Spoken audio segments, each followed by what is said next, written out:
Ah, you're awake. I didn't expect you to wake up so soon. Hmm? Oh, no, no, no, no, no, don't be scared. You, you won't be able to get out those bonds. Yeah, sorry about that. I needed to tie you up, just in case. No, no, no, no, no, please, I promise, I'm not going to hurt you. Please stop screaming. We're, we're pretty far out there, at least 5 miles from the interstate. Yeah. How, how are you feeling? You were only out for a few hours. It seems like sometimes you'll sleep for 15 plus hours. Without pills, that is. Hmm? Oh, where are my manners? My name's Gray. Yeah, I've been watching you for a few months now. I. How do I know you? Well, I saw you in town mid March, maybe?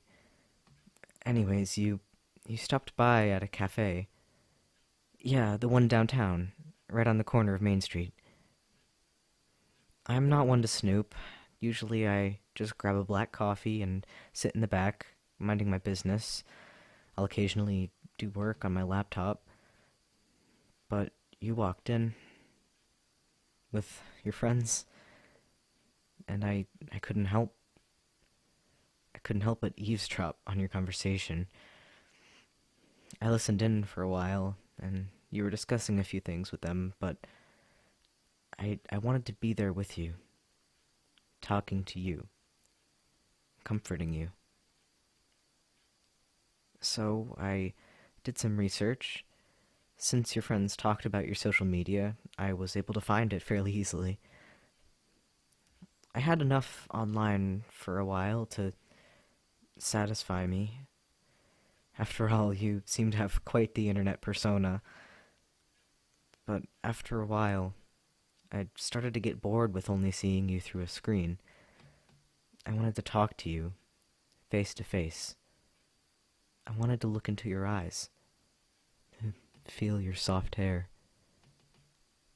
I did worry that you would turn out to be different in real life, but thankfully that wasn't the case. You know, you should be more cautious. Your front door was left unlocked practically every night. I mean, I'm not complaining, that made my job easier, but something bad could have happened to you. And we wouldn't want that. Hmm? No, love, this is a good thing. We can finally have some time to get to know each other, without any outside distractions. You don't need anyone besides me. You're mine. What's the matter? You look upset. My shirt? Yes, my shirt. Well, I didn't plan on you waking up so soon. I would have cleaned up sooner if I had known you'd. No, it's not your blood. See, no wounds, other than a bruise.